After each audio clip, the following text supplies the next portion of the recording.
بسم اللہ الرحمن الرحیم۔ حاضرین، آج آپ کے سامنے اس میں مشتق کی اقسام بیان کریں گے۔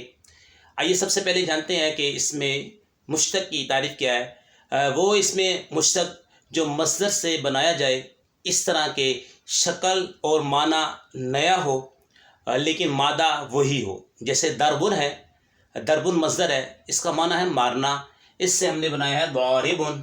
اب یہ شکل اور معنی نیا ہے لیکن مادہ وہی ہے، دوار را با دربن، ٹھیک ہے، مادہ وہی ہے لیکن شکل اور معنی نیا ہے، ضاربن یعنی مارنے والا۔ اسی طرح اس میں مفعول مضروبن، یہ بھی دربن سے بنایا ہے، ٹھیک ہے، دربن سے بنایا ہے، مصدر سے بنایا ہے، اور مادہ وہی ہے، مادہ لیکن شکل اور معنی نیا ہے، ٹھیک ہے۔ مضروبن مارا ہوا، اس میں تبدیل اضربو، دیکھیں مصدر مادہ وہی ہے دربن، دواد رابا ہے لیکن اضربو یہ شکل اور معنی اس میں وہ نیا ہے، اضربو زیادہ مارنے والا، اضربو زیادہ مارنے والا۔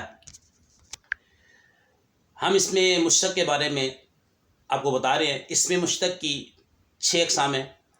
اس میں فاعل جیسے ضاربن، اس میں مفعول جیسے مضروبن، اس میں تبدیل جیسے اضربو، اور صفت مشبہ جیسے کریمن، صفت مشبہ جیسے کریمن یہ بھی مشتق ہے۔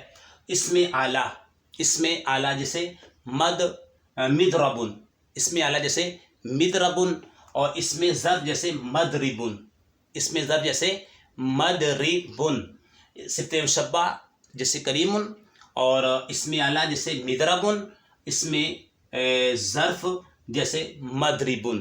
تو آج کی ویڈیو میں ہم نے اس میں مشتق کے بارے میں جانا کہ اس میں مشتق کی 6 اقسام ہیں۔ اس میں فاعل، اس میں مفعول، اس میں تبدیل صفت مشبہ، اس میں اعلیٰ، اور اس میں ظرف۔